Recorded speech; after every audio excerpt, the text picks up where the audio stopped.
Assalamualaikum warahmatullahi wabarakatuh. Apa kabar sahabat santuy? Apakah Anda sehat?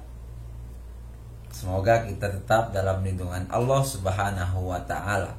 Amin. Di video kali ini saya punya segmen baru, yaitu ngopi. Ngobrol seputaran kopi. Sebelumnya guys, profesi saya sekarang itu sebagai seorang barista. Apa itu barista? Barista itu berasal dari kata Italia atau berasal dari bahasa Itali, yaitu pelayan bar. Biasa barista itu guys, itu orang-orang yang pekerjaannya melayani customer. Ya otomatis lah, yang dia layani customer yang ingin mengorder minuman, bisa minuman berupa kopi dan lain sebagainya. Saya awalnya tidak mengetahui profesi barista saat saya di Indonesia. Betul-betul saya tidak tahu guys memang tentang apa itu kebaristaan, tentang bagaimana kopi dan lain sebagainya. Begitu saya nyampe Madinah, baru saya tahu tentang profesi barista. Ternyata profesi barista itu asik guys. Profesi barista itu seni. Dan saya belajar di sini gitu loh. Dan di video ini saya akan sharingkan tentang pengalaman-pengalaman saya, cara-cara saya. Cuma sekitar cerita saja guys ya. Tidak bermaksud menggurui juga, tidak. Tentang pengalaman-pengalaman saya selama saya menjadi barista. Saya sekarang menjadi seorang barista di coffee shop. Itu kurang lebih sekitar 1 tahunan guys, tidak lama. Dan proses saya belajar tentang kopi ini, dari meraciknya dan juga sampai dengan menikmati meminumnya, itu sekitar beberapa bulan, sekitar 6 bulanan lah kurang lebih guys. Banyak hal yang menarik ketika kita berprofesi sebagai seorang barista. Itu kita lebih mengenal tentang kopi. Wow, kopi guys itu ada 2. Yang pertama dia disebut dengan kopi Arabica, dan yang kedua disebut dengan kopi Robusta. Apa itu kopi Arabica? Memang kopi Arabica ini kelas 1 guys, yaitu biasa di sini disebut kopi specialty. Karena apa? Karena kita menanam kopi Arabica ini, dia tumbuh tidak sembarang tempat. Kopi Arabica ini tumbuhnya minimal di ketinggian 600 sampai dengan 2000 meter guys. Jadi biasanya Arabica ini kita temukan di pegunungan yang tinggi-tinggi lah pokoknya. Dan rasa kopinya Arabica ini mempunyai citra rasa yang terbaik memang. Dia tidak hanya berasa, dia tidak hanya terasa seperti kopi biasa, tapi varian rasanya itu berbeda-beda. Ada varian rasa seperti buah. Kebanyakan kopi Arabica itu varian rasanya itu buah guys. Ada buah stroberi, ada kadang buah nanas, tergantung dari mana kopi Arabica itu berasal. Kita biasa dari Indonesia itu kopi Arabica ditemukan di Aceh, di pegunungan-pegunungan lah pokoknya. Di semua wilayah Indonesia itu ada kopi Arabica, tapi lebih ke pegunungan. Di Bali ada Kintamani, di Aceh ada Gayo, di Bandung ada Ciwidey, dan di Flores juga ada. Banyak sekali guys. Nah, kalau Robusta ini biasa kopi yang ketinggiannya ya yang ditanam-tanam di depan rumah, di kebun, walaupun nggak tinggi, karena ketinggiannya sekitar 600 meteran itu bisa tumbuh kalau Robusta. Biasa yang kita minum, yang kita aduk di rumah campur dengan gula guys, itu Robusta.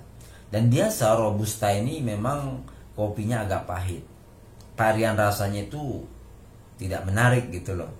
Maksud saya tidak ada campuran kayak rasa buah, dia monoton sifatnya kalau Robusta. Jadi kenikmatan kita menikmati kopi itu kurang ada. Ya kalau memang kita mencampurnya dengan gula, ya enak gitu loh. Seperti kita minum di rumah, kita campur dengan gula, itu kopi robusta. Nah, di sini ada beberapa teknik untuk meracik kopi, guys. Ada beberapa teknik. Ada pertama tekniknya menggunakan mesin ini. Ini namanya mesin espresso. Nah, mesin espresso ini sangat menarik. Kenapa? Karena dengan mesin espresso kita bisa membuat varian minuman yang berbeda-beda. Tentunya menghasilkan espresso. Ini suhu airnya berkisaran 90 sampai dengan 95 kisaran air panasnya, guys. Jadi mesin espresso ini dibuat memang untuk menyaring kopi supaya kita bisa menikmati satu cangkir espresso. Dia diekstrak menggunakan air panas dan mesin, tentunya dengan higienis, airnya juga higienis, dan nanti kita bisa menikmati rasa espresso itu dengan nikmat, guys. Nah, selanjutnya apa saja sih yang bisa kita buat? Apa-apa saja sih namanya? Ada namanya latte, ada namanya cappuccino, ada namanya flat white. Jadi kalau latte itu, guys, cupnya itu agak besar. Jadi susu dan kopi itu dicampur, itu namanya kopi latte. Tapi kopinya itu agak sedikit dan susunya lumayan banyak, itu latte. Seperti ini namanya latte, guys. Nah, biasanya orang-orang sekarang lagi belajar gitu bagaimana cara membuat latte art. Karena di atas kopi itu, guys, kalau kita menggunakan mesin espresso, itu kita bisa menggambar kopi sesuai keinginan kita. Yang pertama, kita bisa menggambar love, kita bisa menggambar tulip, kita bisa menggambar swan, dan lain sebagainya. Dan ini pengalaman saya pertama kali belajar menggambar tulip, guys. Coba lihat videonya. Ini pertama kali, guys, saya belajar. Saya kira mudah sekali barista-barista di Arab Saudi itu melukis atau menggambar di atas kopi. Saya kira sangat mudah. Tapi ketika saya coba, itu berbulan-bulan baru saya bisa, guys. Ini yang pertama nih. Ini kita lihat videonya yang kedua, guys. Ini agak lumayan lah. Lumayan. Dan kalau kita sudah bisa menggambar latte art di atas kopi ini, banyak hal yang bisa kita gambar. Bisa kita gambar kuda, bisa kita gambar bebek, dan lain sebagainya, guys. Dan bahkan kita tidak melihat, ini ada video lucu saya. Ya, kita main-main lah. Ini saya punya challenge sama teman saya, tidak melihat, guys, apakah bisa menjadi gambar atau tulip yang saya buat. Ini lihat. Ternyata bisa, guys. Ternyata bisa. Itulah kalau kita memang terbiasa, itu saja yang kita lakukan. Segala sesuatunya pasti bisa kita lakukan, guys.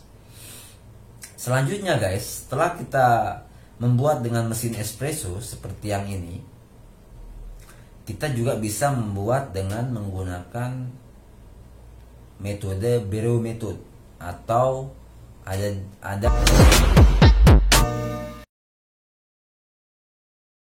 갑자기 내게 나타나준 너, 난 아무 말도 할 수가 없었지.